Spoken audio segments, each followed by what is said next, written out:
Salve, salve, criaturas! Tudo bom? Aqui quem fala é Calil Neto, sou CEO da empresa Rewood e bem-vindos a mais um Dr. Wood. Estamos aqui com Eduardo e a Tati. Bem-vindos. Obrigada. Tudo bem? Tudo jóia. Como é que vocês estão? Estamos animados para a conversa de hoje, uma expectativa altíssima. Isso, muito feliz pelo convite aí, por poder participar e passar um pouco da nossa experiência aí. Cara, eu que agradeço vocês aí, vindo de São José dos Campos, né? Isso. Me fale um pouco mais sobre os seus projetos, me fale um pouco mais sobre o escritório de vocês, por favor. Vamos lá. Acho que eu vou começar, tá? Bom, eu e o Edu, a gente se conheceu na faculdade. Uhum. Então, a gente tá junto, tem mais de 20 anos, desde 2000. E a gente começou namorando durante o curso, fazendo todos os projetos juntos, né? Tinha vários professores que não deixavam, que eles falavam assim, não dá certo, o casal, eu já fui casado com 4 arquitetos e nunca dá certo, né? Não quero que vocês se separem. E nisso a gente foi indo. Logo depois que a gente se formou, a gente já tinha esse plano de montar um escritório próprio, né? A gente passou por estágios muito legais, mas tinha essa vontade de construir alguma coisa, e construir alguma coisa com alguém foi um caminho, assim, mais gostoso, né? Mais prazeroso, sim, porque você divide tudo, né? Então, o escritório pra mim hoje é isso, é uma divisão que eu tenho com o Edu. E olha, eu vou falar pra você, é difícil, hein? É difícil. Eu vejo que a minha mulher, eu falo assim, não, nunca vou trazer ela pra trabalhar comigo. Desculpa, hein, Juliana, mas é verdade. Já falei pra ela 1000 vezes já. E vocês se conheceram na faculdade, então? Isso. E, na verdade, eu acho que, assim, o que criou essa conexão, né, foi um pouco dessa... A gente é super diferente um do outro, né? A gente acaba se complementando, assim, em diversos aspectos. Sim. Então, isso é super interessante porque acaba vinculando, né, várias ideias, enfim, a gente acaba crescendo junto, entendendo um ao outro, né? É companheirismo, mas ao mesmo tempo, né, no trabalho e em casa, acaba que a gente vive muito o projeto, né, o trabalho, né? Então isso gera estresse, gera, né, diversos aí, desafios aí, mas é um prazer, assim, no final. Eu imagino pra separar essas coisas deve ser muito difícil, né? Eu acho que não tem como separar, né? A gente meio que já desencanou disso, não tem como separar. Não tem como separar as crianças do escritório também, a gente tem 2, né? Uhum. E aquilo é um assunto de todo dia. Então, se tá acontecendo algum projeto e a gente tá interessado, a gente vai trabalhar em cima dele. Se a gente tá viajando, a gente tá escutando um podcast que a gente tava comentando.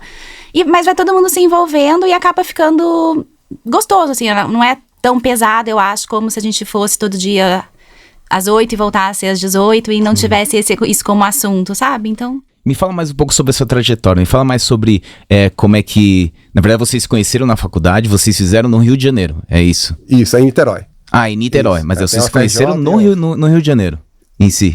A gente se conheceu na faculdade. Na faculdade no Rio. Isso. E vocês 2 são de São José, ou não? Não, eu sou do Rio. Ah, você é do Rio? É. E você é de São José. Ai, que legal, eu cara. Sou carioca. Né? E ela que me trouxe de volta, trouxe pra São José, né? Puxa, que legal. Ah, você que levou ele, então. Isso. Ao contrário. E daí, durante o desenvolvimento, como é que foi o projeto em si? Durante a faculdade? Durante a faculdade... Primeiro que eu acho que uma coisa muito, muito importante é que durante a faculdade a gente teve professores que foram um incentivo enorme. Acho que é um dos nossos, quando a gente pensa assim, quem é a sua referência de arquitetura? A gente discute que começa lá na faculdade. Porque a gente teve professores, assim, que nos incentivaram bastante, que o olhar da arquitetura, né, o tipo de matérias que como que eram desenvolvidas as matérias, isso era uma coisa que a gente trouxe pro escritório. Então, a gente saiu da faculdade já sabendo que queria ter escritório próprio, né, e traçando esse trajeto. Então, aos poucos, né, naquele início, batalhando, mas sempre juntos. Então, a gente começou o escritório em São José, em 2006. E daí vocês saíram do Rio de Janeiro e foram direto pra São José. Isso. Que legal. A gente saiu do Rio direto pra São José e já fundou o escritório. Né, hoje a gente tá fazendo acho que 20 anos, né? Não, 17 anos de escritório. Uhum. Né? E foi um crescimento bem... foi uma crescente, né? O escritório hoje é um pouco maior. Isso, voltando, vamos lá. Não, então, e eu acho que um pouco antes disso, vale ressaltar que, assim, nossos pais, né, minha mãe é engenheiro, meu pai é arquiteto. Ah, legal. E os pais da Tatiana também são arquitetos, sabe? Ah, que legal. Então a gente foi acaba... uma grande influência, então. Isso. E tem muita coisa, né, da nossa formação, né, de visitar as bienais com eles, de viajarem para áreas, acampar, sabe? Essa relação com a madeira, né? Se a gente for traçar um paralelo com a madeira, foi super interessante, né? Indiretamente influenciou muito a gente também a querer fomentar isso, sabe? Então a gente querer gostar né, desse tipo de metodologia construtiva, etc, sabe? Então a nossa formação, tanto na parte de estágios também foi muito importante, né? A gente chegou a estagiar com a Celina Lerena, sabe? Que ela trabalha com bambu. Sim. Chegou a trabalhar com o Sidney Silveira, que era um grande arquiteto, trabalha com taipa também, mas ao mesmo tempo trabalhou com o Zanini. Sim. Então, assim, os detalhamentos, né, que a gente observava dentro do escritório eram, sabe, super interessantes, sabe? Super rígidos, super complexos, sabe?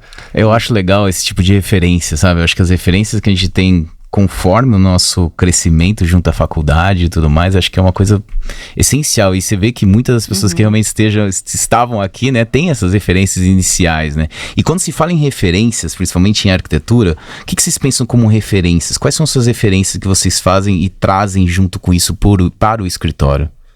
Eu acho que a gente sempre pensa, né? Claro que o Brasil, a gente tem arquitetos incríveis, né? A arquitetura brasileira modernista é uma referência muito forte para mim e pro Du também, mas para mim particularmente.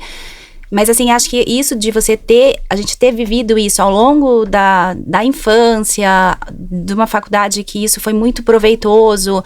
Você vai trilhando um caminho que tudo vai virando referência, não um ou outro arquiteto específico, sabe? Sim. Né? Então, acho que, por exemplo, as referências que a gente trabalha muito no nosso projeto é muito ligado ao sensorial, a como as pessoas vão se sentir naqueles espaços, e um pouco menos sobre, às vezes, a linguagem, ou por isso que a gente tem uma versatilidade muito grande de concepção de projeto. Que legal. Né? Inclusive, mas a madeira, trazendo um pouquinho para a madeira, é algo que sempre eu e o Edu, paralelamente, sempre gostamos de criança. Né? Por exemplo, no São José tem uma arquitetura modernista muito expressiva. A gente teve lá o CTA, né, com o Oscar Niemeyer, né, e o Rosendo Mourão. Então, o Zanini. A gente tem um sítio que foi projeto do Rino Leve com o Burle Marx. Então e eram espaços que eu vivenciava. E por ser filha de arquitetos, né, os arquitetos sempre, você está passando numa rua, você está apontando, você está mostrando, você tem uma casa já, né, que já foi pensada de uma forma diferente. Então, tudo isso são memórias que a gente vai acumulando, né? E a gente traz isso até para os projetos mesmo, né? Um entendimento de que a arquitetura, ela move as pessoas, ela muda como você vive, como você enxerga o mundo e a sua relação com o próximo, né? Com quem está vivendo com você, e quanto a gente pode ser estimulado pela arquitetura. Sim, com certeza. Né? Então, isso eu acho que é um dos focos principais do nosso trabalho hoje. Quando a gente para discutir um projeto, a gente vai nessa linha, sabe? De como que a gente vai influenciar aquelas pessoas, como que a gente, principalmente quando tem crianças envolvidas também, ou, né, pensando, a gente desenvolveu um prédio agora de um edifício residencial, mas é o primeiro prédio em São José que vai ter o térreo totalmente aberto. A gente fez um projeto para que não tivesse gradil. Né, indo um pouco contra essa questão da segurança e tal, mas é super viável, porque você consegue que a própria arquitetura influencie como que as pessoas se comportam, né? Você, dependendo de uma arquitetura, a pessoa se sente mais acolhida ou se sente mais inibida, né? Né? Então, com alguns desníveis, com o paisagismo, você limita um pouco o fluxo ou permite que a pessoa sente ali, sabe? Né? Uma gentileza urbana, o prédio que a gente desenvolveu. Então, acho que a gente se estrutura muito no sentimento também. Sim. Né? Além de pensar em referência visual, né? Acho que é um pouco por aí. E também a arquitetura, ela tem que ser planejada, né? Inspirada pelo otimismo, né? Não pelo medo. Sim. Então, acho que a gente tem que arriscar, tem que mostrar e trazer coisas, assim, que realmente tenham uma significância maior, assim, para o projeto, sabe? Sim. Eu falo até que quando você falou que seus pais são arquitetos, meu pai é professor da USP, né, em concepção e dá aulas de estruturas de madeira, né? E eu lembro quando eu era pequeno, ele sempre levava nas estruturas de madeira e falava assim: filho, o que tá errado? Sabe?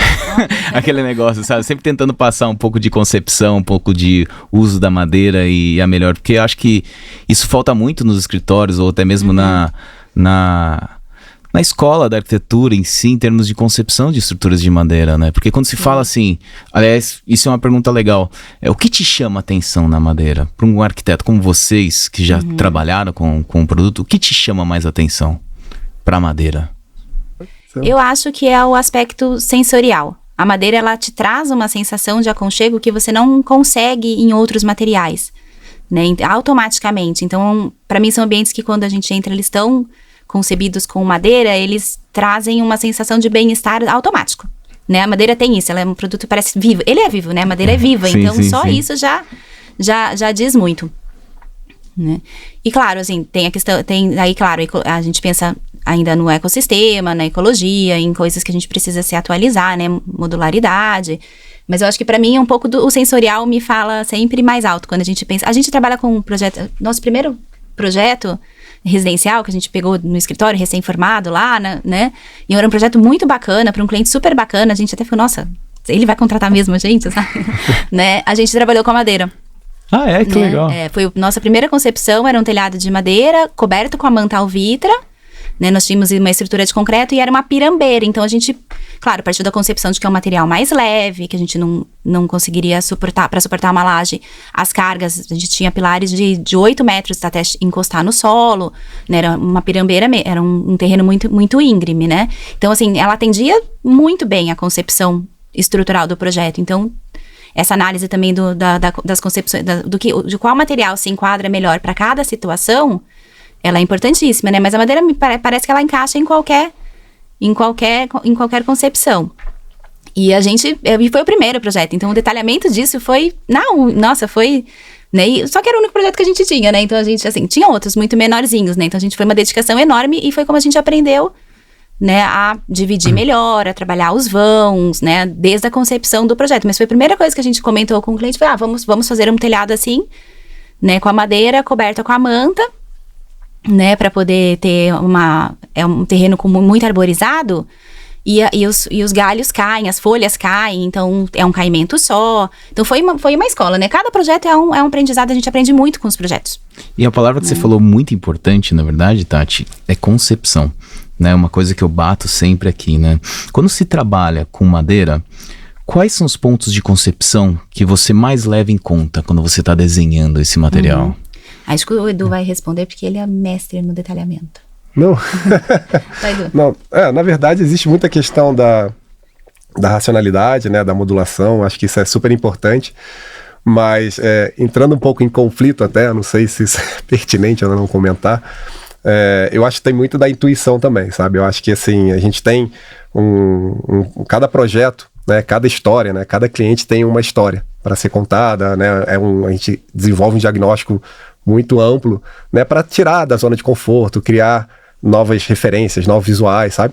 Então até é um sentimento inicial, né, de bastante... como é que eu posso dizer? Tipo, gera bastante ansiedade tanto pra gente quanto pro cliente, né? Porque a gente quer, né, desenvolver algo que tenha uma singularidade, sabe? Então, assim, em termos de concepção, né, quando a gente vai desenvolver, a gente busca essa racionalidade, mas ao mesmo tempo a gente consegue fragmentar um pouco isso, sabe? Para criar coisa. É óbvio que quando vem para ter um suporte técnico, né, de uma concepção, eu sei que, né, entra um momento ali de desgaste, né, ou então de crescimento, né, eu acho que a palavra seria essa. Mas é super interessante, né, porque vocês dão um feedback, vocês conseguem elevar o nível e ao mesmo tempo respeitando um pouco essa ideia, né, essa concepção. Então eu acho que sair um pouco, né, porque a modularidade, ela acaba ajudando muito, né, você fazer um produto eficiente, fazer, né, um trabalho eficiente. Mas ao mesmo tempo, né, a gente acaba tendenciando a certas, talvez, formas, ou então conceitos, talvez um pouco, vamos dizer, não... Talvez enfim, eu agora até perdi. Não é que... Caraca, amarrados, né? Oi? De não ser amarrado? Não, só, talvez assim, porque a gente, na verdade, quando a gente desenvolve um projeto, a gente quer trazer algo, né, assim, em termos de concepção, que inspire as pessoas, né, que saia um pouco dessa, vamos dizer assim, do senso, sabe? Tipo, assim, normal. Isso. E aí, né, quando a gente sai um pouco desse senso, né, a gente gera uma dor, né, tanto na gente quanto no cliente, mas que, putz, a gente pode levar isso para um nível, né, assim, de um potencial... não, a ideia, né, a ideia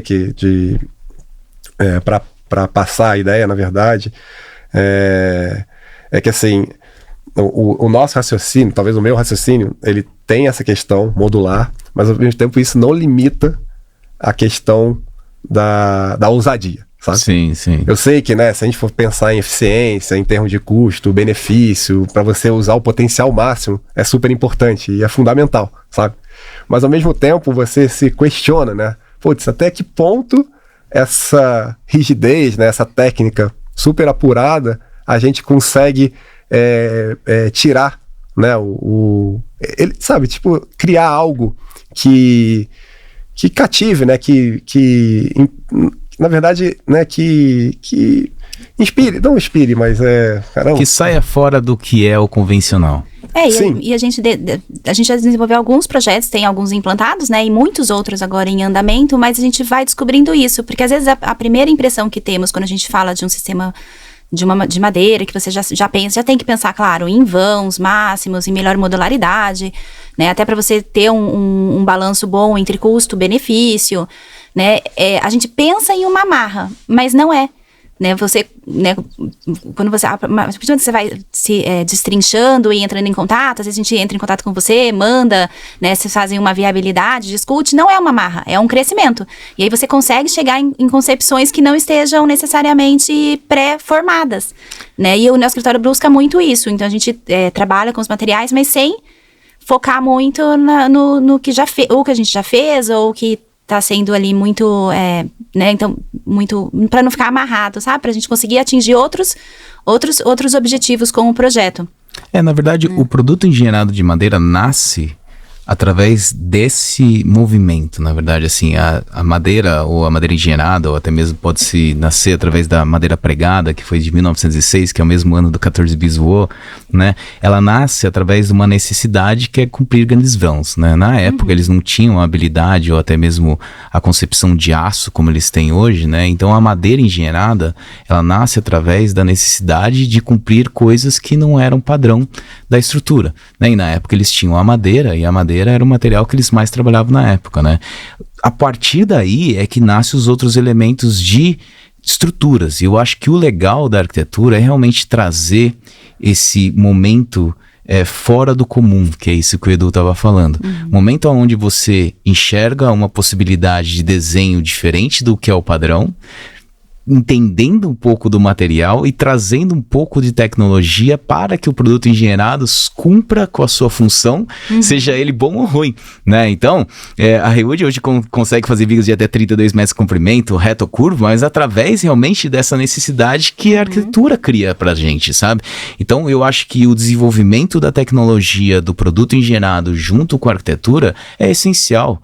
Porque é através disso que o arquiteto cria necessidade de novas coisas e a engenharia tenta correr atrás para que é isso. E eu acho que é para isso que é tão bonito, assim, a interação entre os dois. E eu acho que o trabalho da Rewood é esse, né? Quando vocês falam em concepção, de trazer uma coisa diferente, eu acho que esse que é o grande momento da gente. Hoje eu estava numa reunião com um engenheiro meu, que a gente estava discutindo um projeto, né? E ele perguntou para mim assim... você não tem vontade de criar, Kalil? Eu falei, cara, eu já crio junto com eles, sabe? Eu estudo arquitetura e vejo as referências que tem fora do país para trazer para eles as possibilidades. Só que a criação inicial tem que vir deles, através da necessidade do que os clientes estão passando para ele, através da leitura dele e da linha dele de pensamento, mas a gente cria. Né? Querendo ou não, a gente, através das referências, ou até mesmo referências que a gente dá um input, ou do input do arquiteto, é a partir daí que a gente cria as coisas. Eu acho que isso que é o bonito, sabe? O bonito é o complementar junto à arquitetura e tentar suprir a necessidade da linha a qual o arquiteto pensou no inicial, sabe? Eu acho que esse que é o... E isso é uma coisa que ficou muito clara pelos nossos contatos ao longo desse tempo, disso mesmo, porque a gente começa a desenvolver alguma coisa, tem dúvidas ou quer trocar uma ideia, e não é uma empresa que você manda para orçar, né? Não é essa concepção, finalizei tudo, vou mandar para orçamento, né? A gente precisa às vezes dessa troca, desse encontro para aprimorar, e aí sim você conseguir passar das etapas. Então, às vezes são estudos, né? Ou às vezes tem algumas alterações, e vocês vêm com esse suporte que só acrescenta, né? Então tem sido bem, né? E todo esse processo também, a gente tem que passar por todos os processos, sabe? Sim. Não é uma coisa puramente estética, né? Você tem que saber trabalhar com a racionalidade, trabalhar com a simplicidade, e aí depois você vai crescendo, vai entendendo mais sobre, né, o produto, e aí você vai fugindo um pouco daquela, vamos supor, daquela racionalidade, sabe? Então, o fato, né, de a gente desenvolver já alguns projetos que buscou toda essa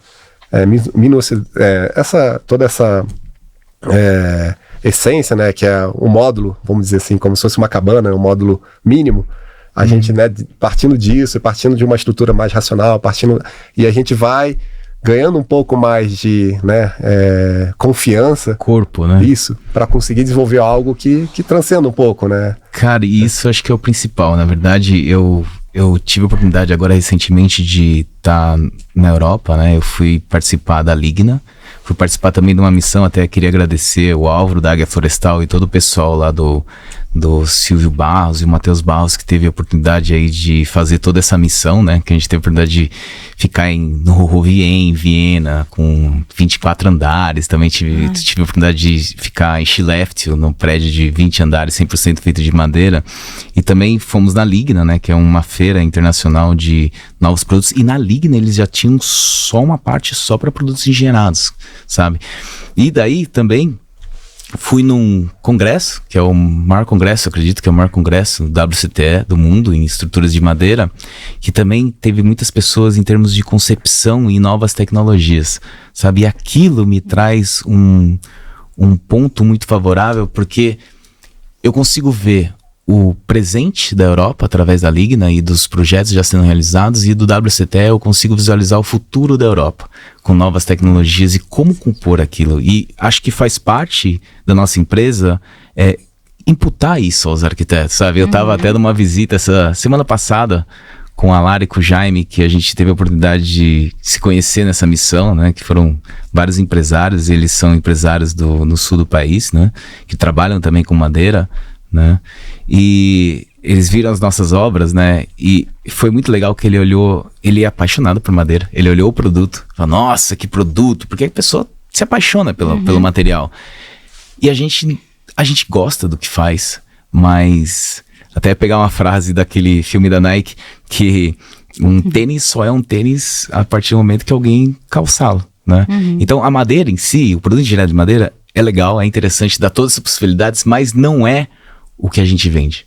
O que a gente vende é o input, o output e essa troca de informações que a gente tenta colocar junto ao arquiteto para que realmente se traga nos limites possíveis para que possa realmente ter essa diferencial, sabe? Eu acho que é isso o principal foco da empresa realmente, o que a gente tenta trazer. Eu fico muito feliz que vocês tenham até compartilhado isso, porque eu acho, cara, que é o nosso foco principal da empresa mesmo. Não é só fazer projeto e orçar. Sim. É realmente trazer o input e até falar um pouco do escritório, né, Edu? Porque a gente estava lá desenvolvendo o escritório, foi até legal essa troca de informação que vocês estavam tentando fazer. Se quiser até falar um pouco do escritório, mas trazer essa informação, trazer essa volumetria para que a gente possa realmente compor estruturas, né, Edu? Então, eu acho que depois de todas as experiências que a gente teve, né, com a madeira, e um desses projetos, né, foi uma amostra que aconteceu na região, né, e então gerou muito fluxo de pessoas para conhecer o produto, conhecer o material, né, a gente conheceu até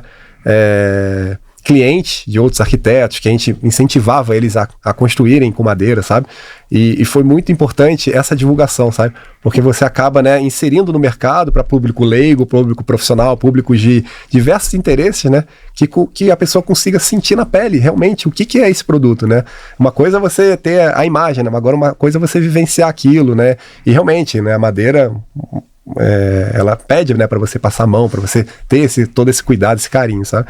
E aí, né, quando a gente foi tendo todas essas experiências, a gente viu que, cara, o nosso futuro como escritório, a gente precisa de um estúdio, né, a gente até fala que é um microcosmo, né, não é nem um escritório, porque a gente quer, com relação a esse novo passo, né, que a gente está dando na empresa, que ele abranja muito mais do que realmente um simples escritório, sabe? Que ele faça uma parte de divulgação, né? A gente pensa em fazer workshops, fazer coisas, né, diferentes, né? De ateliê, maquetaria, que agregue valor não só pra gente, mas também para a formação do público, da parte não só, né, de pessoas, mas também das instituições, né, das faculdades, sabe?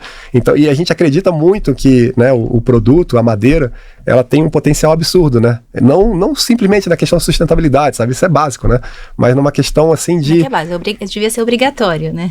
Isso, na questão, né, enfim, mas numa questão mais ampla, né, se você começa a avaliar, realmente a gente precisa ter iniciativas, startar isso, porque é só na experiência, né, da pessoa vivenciar aquilo, né, e ter essa imersão, que ela consegue entender o produto, né, e talvez desenvolvendo algo que tenha, né, talvez 2, 3 andares, enfim, né, isso a gente está estudando direitinho. A proposta, né, conceitual, né, desse microcosmo seria, né, ter alguns níveis, né, de pavimentos, né, para ter a parte, né, de criação, a parte, né, de como se fosse um pátio, um anfiteatro, pequeno anfiteatro para receber pessoas de fora, para ficar mais aberto ao público, sabe? Outra parte que seria uma parte mais contemplativa, de imersão. Então a ideia é criar uma parte de biblioteca, né, e criar é como se a gente tivesse uma árvore dentro do escritório, né? A ideia realmente de construir algo, né, que tenha esse vínculo com o material, né? Eu acho que é fundamental não só para uma questão sustentável, sabe? Mas também para uma questão, né, da gente acreditar no potencial, né, que isso tem em comover as pessoas, sabe?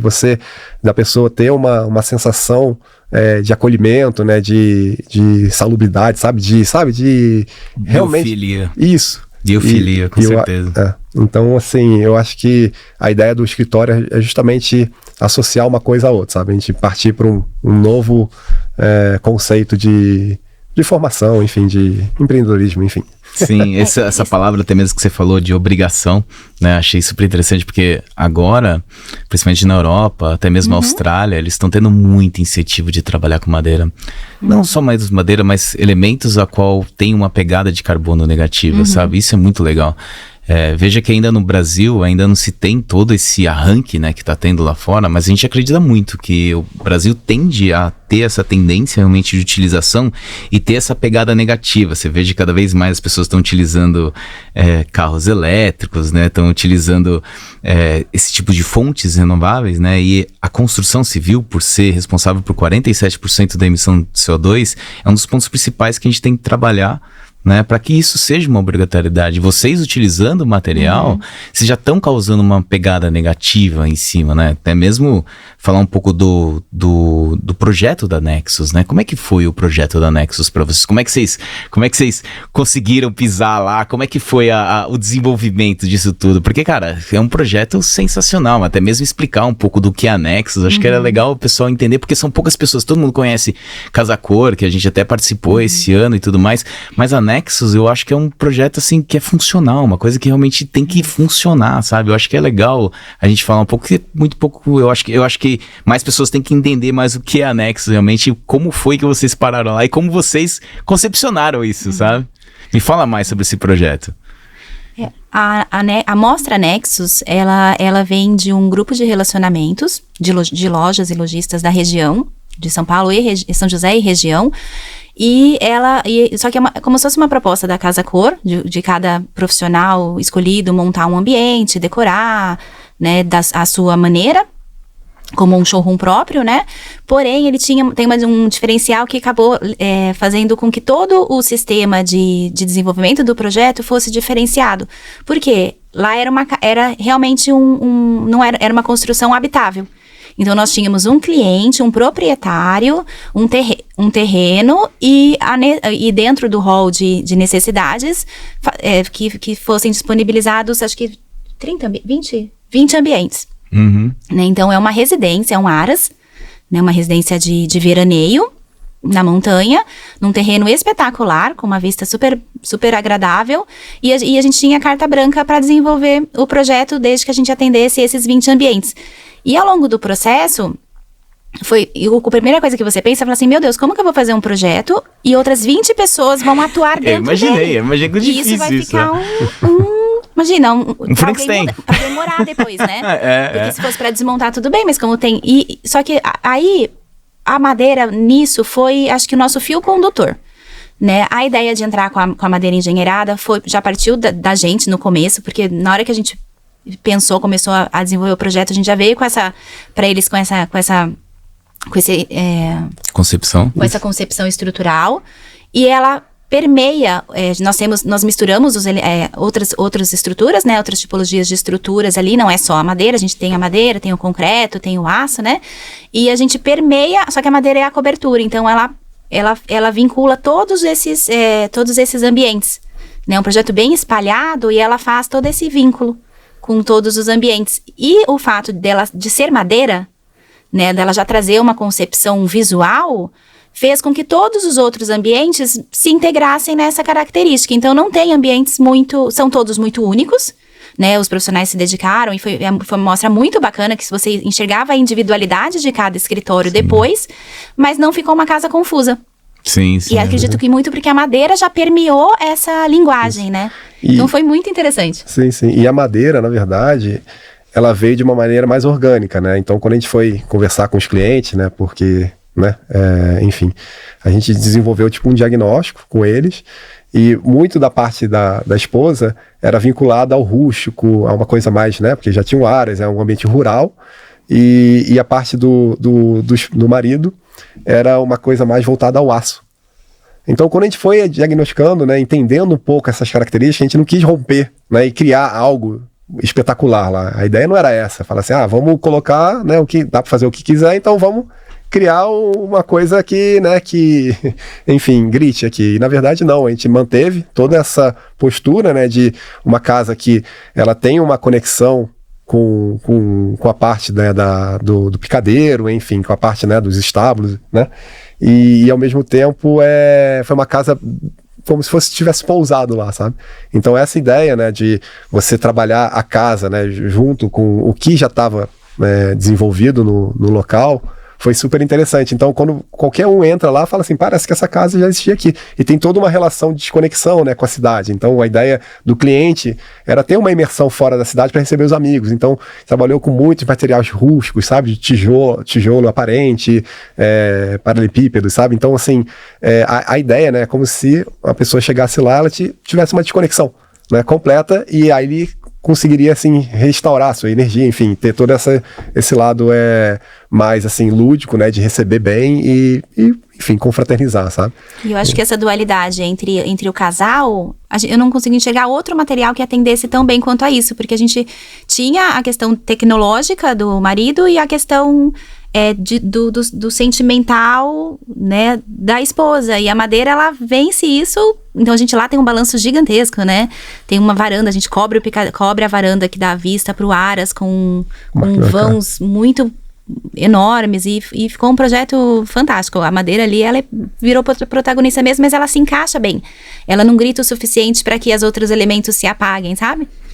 Exatamente, eu acho que aquele projeto foi muito legal, até vocês têm falado, porque ele tem um grid perfeito, né, uma proporção perfeita, né, a gente conseguiu ali, até mesmo mandar um abraço para o André Scarpa, que tirou as fotos agora recentemente, né, se vocês quiserem ver mais fotos desse projeto, vocês podem entrar no site lá do Edu e da Tati, para vocês verem mais fotos desse projeto, porque ali a gente conseguiu uma proporção tão boa que parece realmente que foi uma folha, né, você tem os pilares metálicos, né, você conseguiu ter uma estrutura totalmente leve, que realmente foi implantada no projeto, que você olha que parece uma coisa que foi desenhada ali, né? E é uma coisa que a gente precisou até contraventar na parte superior, né? Porque era um projeto tão... Ali, quantos metros quadrados? Você lembra quantos metros quadrados é a casa? 2.000. 2.000 metros quadrados, né? A casa eu achei maravilhosa, assim, em termos de concepção, e ela incorpora junto aos outros materiais, seja caixilho e até os pilares são de aço. Então, acho que a proporção foi muito legal, e o tipo de abordagem, e até mesmo quando a gente estava concepcionando esse projeto, foi legal até mesmo da parte de vocês, né, entender, porque a ideia da Nexus ali, por ser uma amostra, era tentar chegar no melhor custo-benefício do projeto, né, então vocês conseguiram entender os pontos de referência e conectar tudo isso com a abordagem junto ao cliente, né, então acho que o projeto foi, com certeza, um sucesso, e eu só queria passar um final de semana lá, falar a verdade pra você. Eu também. Ali eu não sei o que ele faz, né, com aquele projeto ali, mas ali é um lugar ali... bastante usada, viu? Bastante usada. Ali é um projeto que é sensacional. Eu sou apaixonado por aquele projeto, até quando tava postando fotos dele no Instagram quando a gente tava em montagem. Meu, tanta gente entrou em contato com a gente. Falei, nossa, que legal, nossa, que bonito. E agora, acho que agora essas fotos mais profissionais, né? Acho que vai ser uma coisa que vai fazer bastante barulho, eu acho, sabe? Isso que você comentou da proporção, da racionalidade, é muito importante, porque é um projeto que visualmente ele não passa isso. Então, às vezes a gente... Por exemplo, outros arquitetos que não estão acostumados a trabalhar com material, nunca tiveram a experiência, às vezes você fica com aquela ideia de que tudo vai ser muito caro ou tudo vai ser muito inviável, né? Claro, uma casa de 2.000 metros quadrados, mas logo depois a gente levou um cliente nela para ele sentir o que era o espaço em madeira e depois nós fechamos uma casa de 300, vocês fizeram uma casa de 350, né? Sim, sim. Né? Com uma concepção na madeira também, então a gente, mas claro, o aprendizado e o desenvolvimento de você racionalizar, quando a gente fala em racionalizar é mais nesse sentido, porque você precisa viabilizar. Sim. Né? E é muito possível viabilizar na madeira, né? No sistema de madeira engenheirada, né? Então aí a gente tem as trocas e esse do Nexus foi o nosso grande aprendizado, né? O Eduardo pode falar um pouquinho, ele planilhava, até quando você recebe os orçamentos, é difícil balizar, né? Porque a gente não tá com essa experiência na ponta do lápis, né? Faltou manta, faltou isso, tem subestrutura, não tem? Um manda com, outro manda sem. Perdia dias inteiros fazendo planilhas que eu falei, nossa, parece um engenheiro, né? E o mais interessante também, porque foi até um aprendizado, né? Porque a gente planilhou tudo, né? Pegou os potenciais clientes, né? Para desenvolver esse sistema de madeira engenheirada.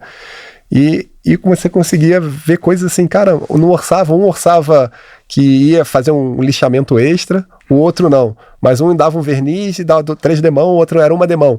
E a gente começou a balizar hoje, eu não sei se isso tá mais organizado, né? Mas a gente começou, um tinha frete, mas o outro não tinha um andaime. Falei, cara, mas... E aí a gente planilhou tudo, uma coisa absurda, né? Para mostrar pro cliente, olha, a gente tá estruturando tudo isso. E o mais interessante é que a gente fechou, depois, né?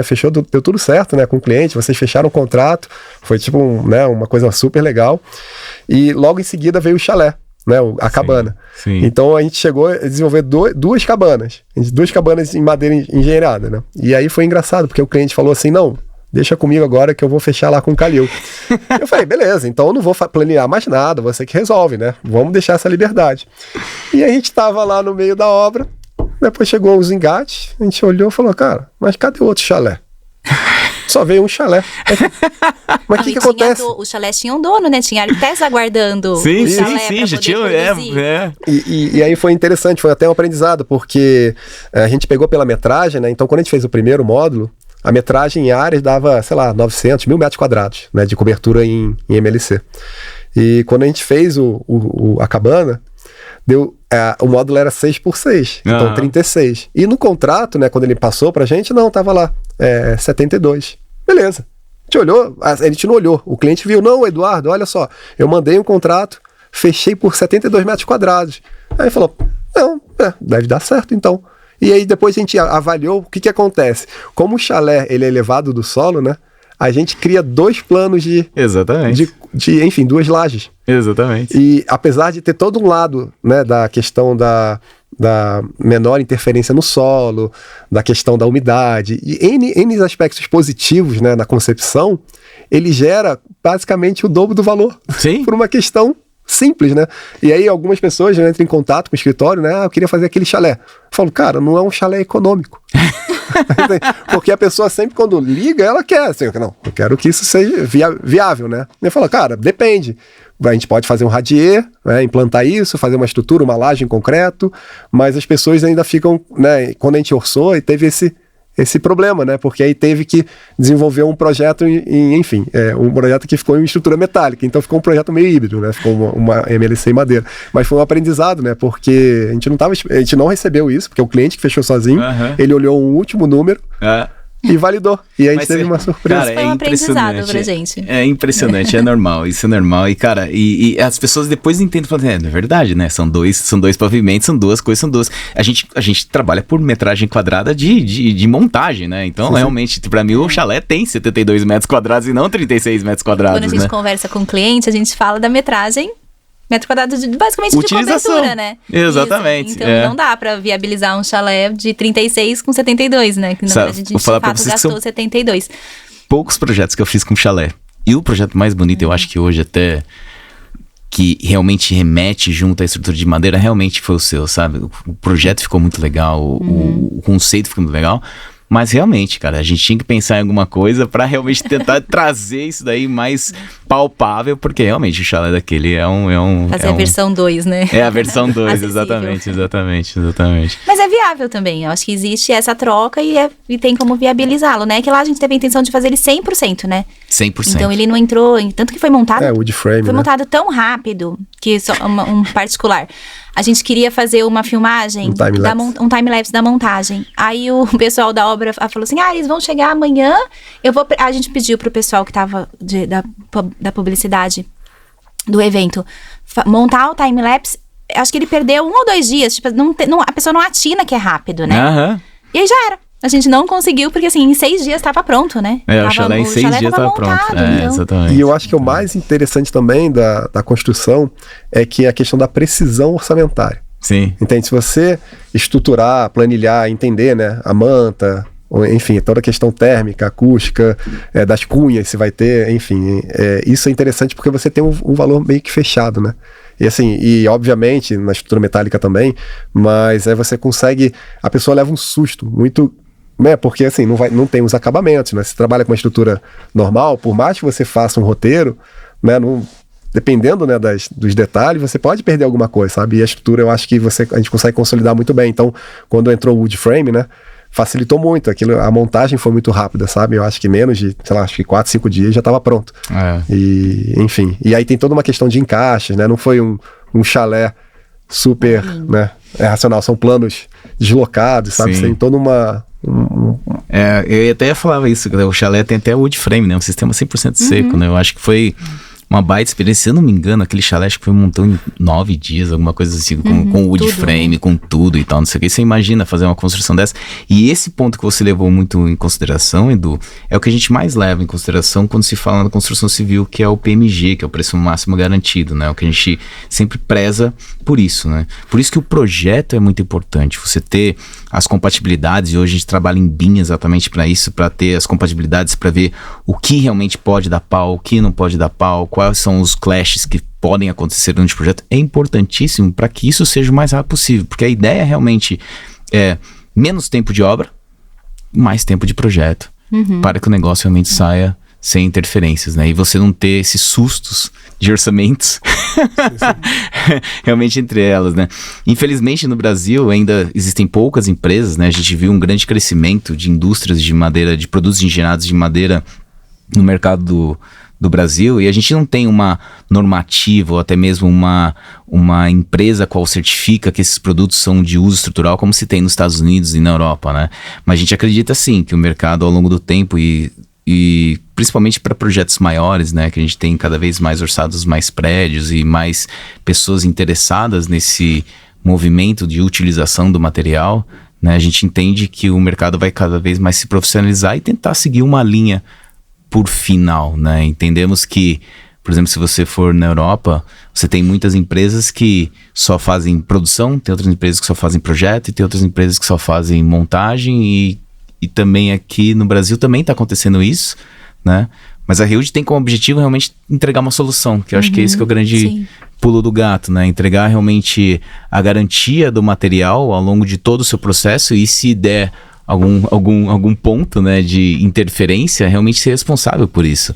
Eu acho que esse é o grande diferencial da empresa, né? Hoje a gente tenta trazer o máximo da arquitetura possível dentro da linha do arquiteto, dentro dos materiais a qual a gente fabrica para cada cliente, né? Para cada solução, para cada projeto. Acho que essa é a grande alfaiataria que a gente tem aqui no Brasil, que a gente tende a melhorar cada vez mais. A gente está muito, muito ansioso pelo escritório, né? Pelo nosso escritório, porque provavelmente, a gente está atendendo para um edifício de 3 andares, inteiro em madeira, né? Sim. Com revestimentos, com os revestimentos secos também.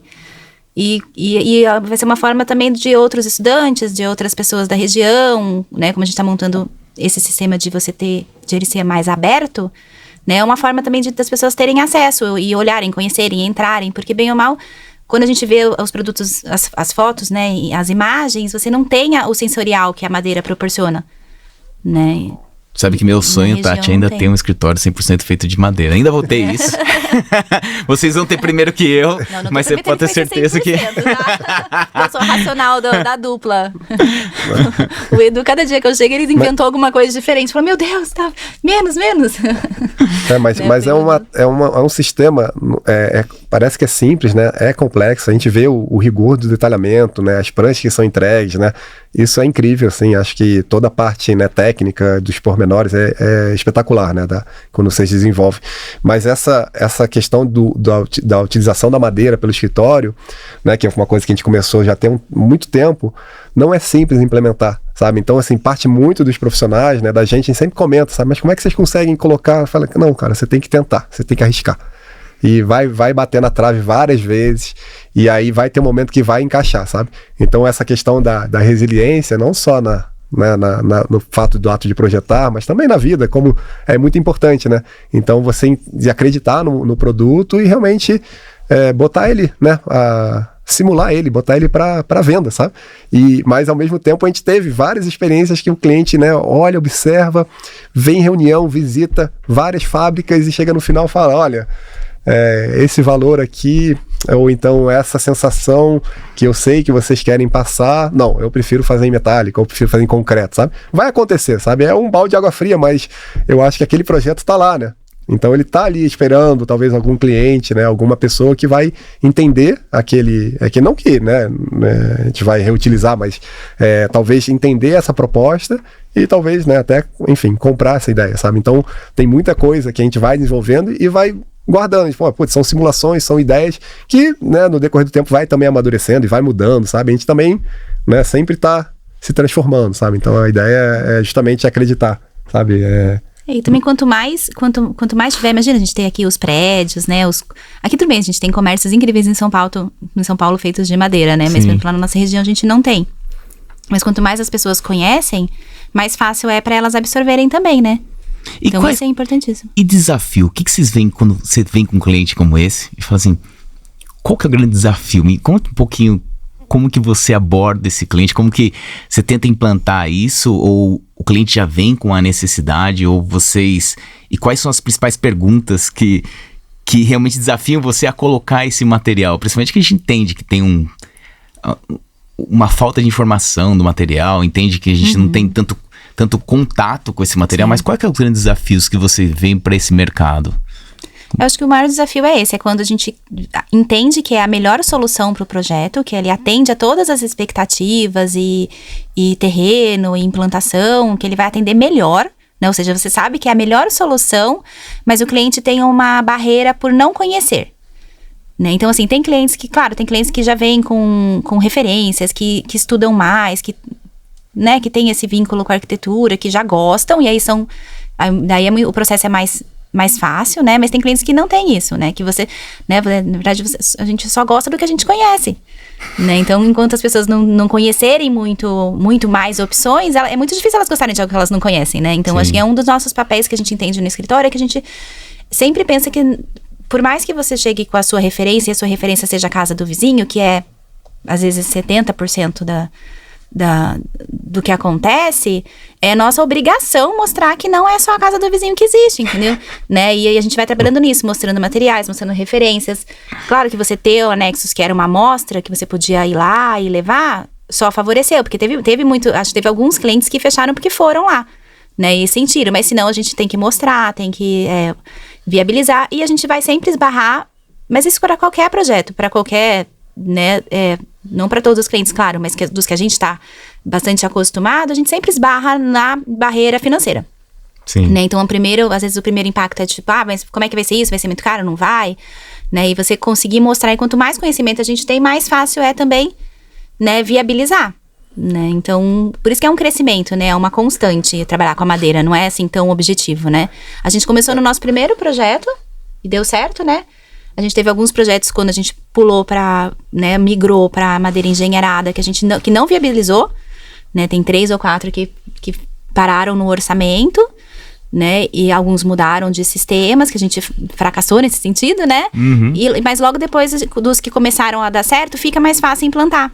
né? Porque você já tem onde mostrar, onde levar, ou você vai tendo mais conhecimento, né?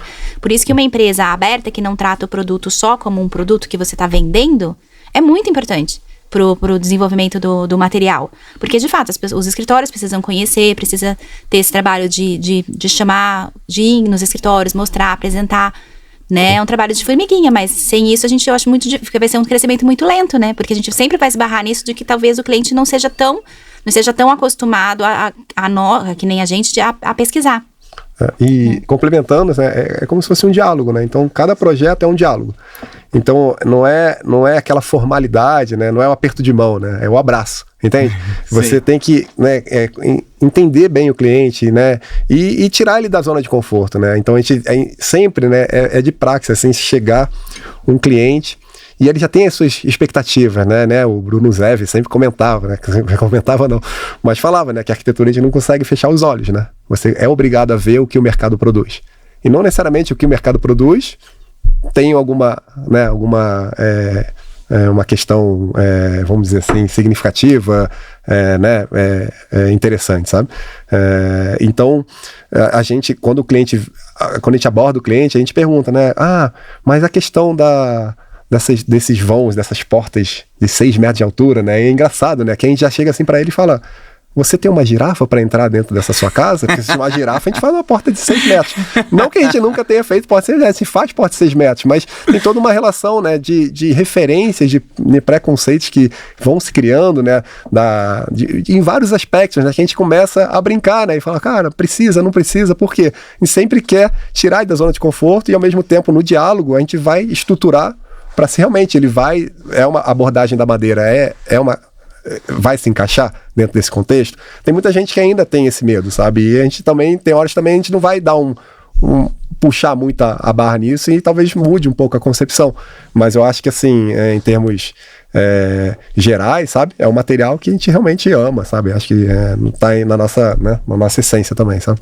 Eu lembro quando a gente tava fazendo a obra lá, que por ser uma obra relativamente simples de montar, né? E foi super rápido, a gente colocou o forro, já colocou o USB, já colocou tudo, as cunhas lá. Acho que era o cara do caixilho que chegou e falou assim: nossa, eu fui num dia, no outro dia já tinha 300 mil coisas colocadas, sabe? Parecia que é uma coisa... E quando eu até fui na Nexus, quando a gente teve lá os eventos e tudo mais, o pessoal vinha perguntar, vinha olhar, que parecia uma coisa de outro mundo, sabe? Você fala, gente, calma, não é? Isso aqui já é antigo já, isso aqui a gente já faz de algum tempo, sabe?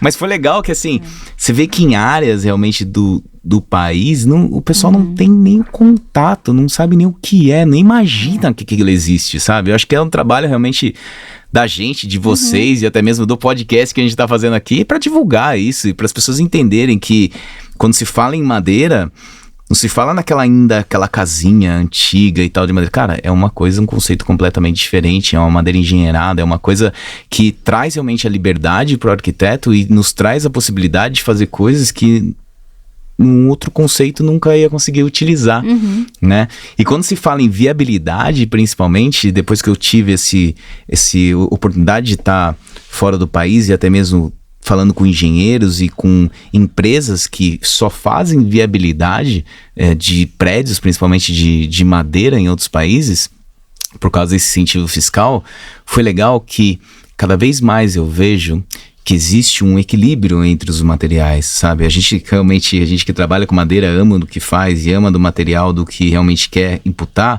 mas a gente entende que existem algumas soluções que, para se tornar viável, a gente muitas vezes pode pensar numa estrutura híbrida, né? De forma a realmente contemplar, junto ao aço e o concreto, o equilíbrio que a gente procura dentro dos projetos e o equilíbrio principalmente em viabilidade, né? Então, eu sempre faço muita questão de quando o cliente vem pra gente e fala assim, ó, eu tenho isso para gastar e eu quero que você se enquadre dentro disso, faço questão de colocar na ponta do lápis, mesmo jeito que você fez as planilhas lá, exatamente o que é, sem perder o traço e às vezes, muitas vezes, procurando junto à arquitetura um equilíbrio de desenhos para que aquilo seja viável, porque aquilo, na verdade, nos traz a possibilidade das pessoas não somente entender e ter o contato junto ao material, mas também trazer uma integração entre os materiais e o equilíbrio que a gente tenta procurar realmente até na vida, né? Tenta procurar o equilíbrio dos materiais. Então, acredito sim que utilização da madeira é muito importante, cada vez mais a gente utilizar, mais a gente está fazendo esse impacto negativo junto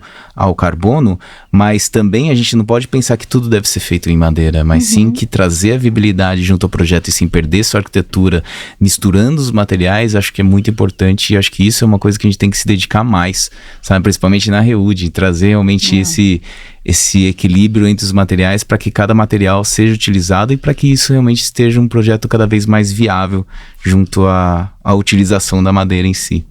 Sabe? Eu acho que é o principal, na verdade. E vocês agora que fizeram realmente, estão fazendo o escritório de vocês e já fizeram algumas obras com a gente, o que vocês imaginam como o futuro da utilização da madeira engenheirada? Eu acho que, na verdade, a madeira, ela já é um futuro, né? Na Europa, como você foi e visitou, ela já é o futuro da construção. O que a gente tem que ver é como que a gente vai fazer isso agilizar aqui, né?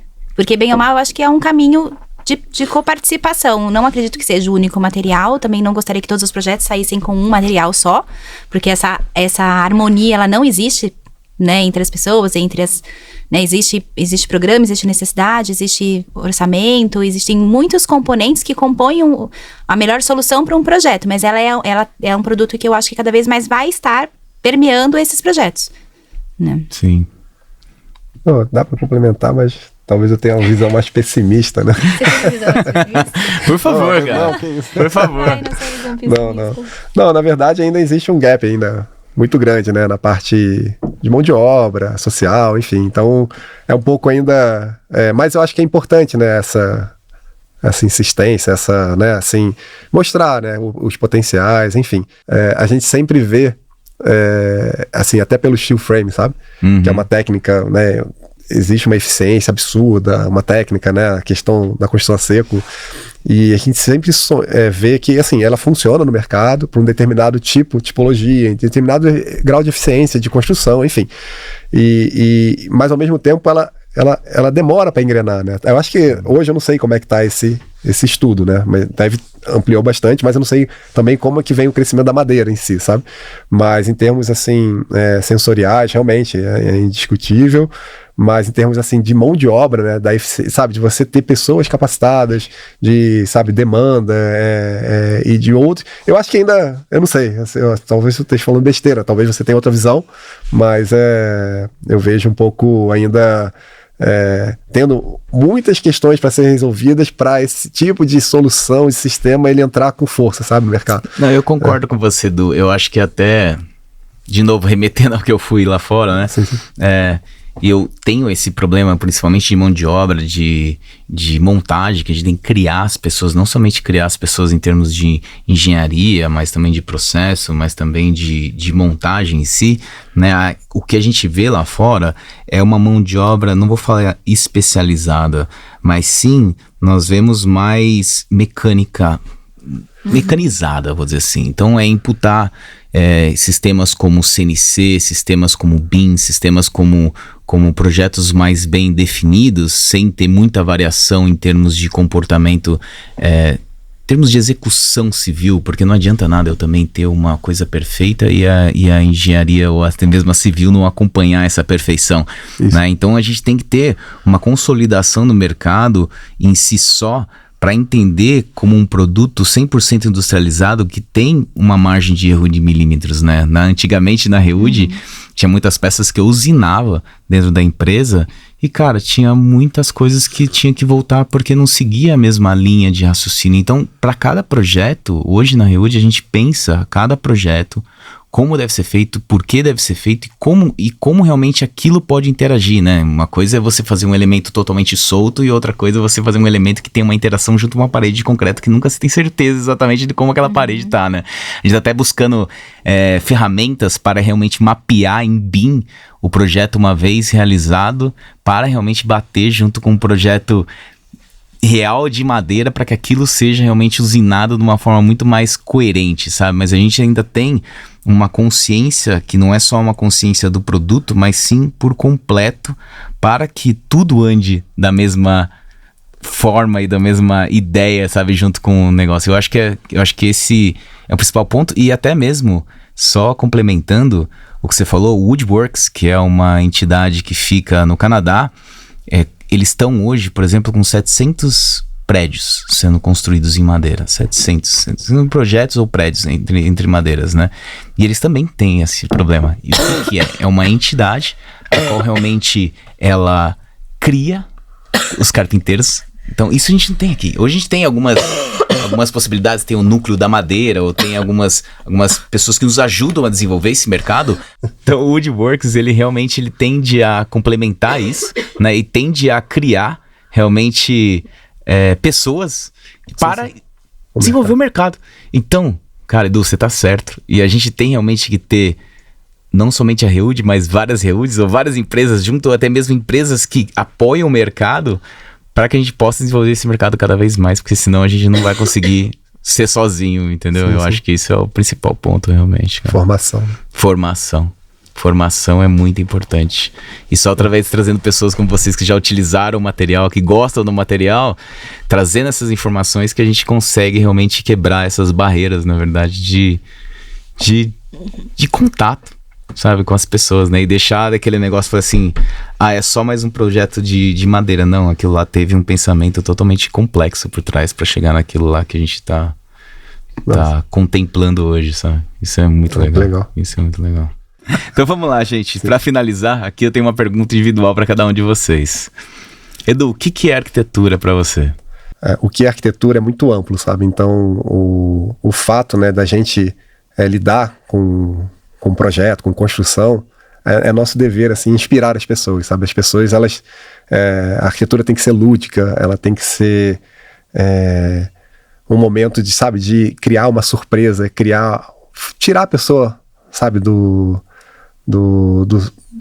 comum, sabe? Então é óbvio que a gente não consegue jogar isso em todos os projetos, né? Seria super interessante a gente conseguir implantar isso em diversos projetos, mas em alguns a gente consegue dialogar e criar essa expectativa, criar essa superação, sabe? Criar essa dor, né? Então isso quando o cliente, né, quando qualquer ele consegue sentir, né, que a gente está ali para tirar essa pessoa da zona de conforto, né, e inspirar, né, os nossos filhos, né. Hoje a gente tem vamos dizer, uma consolidação, os preconceitos, uma solidificação da nossa vida muito embasada, sabe?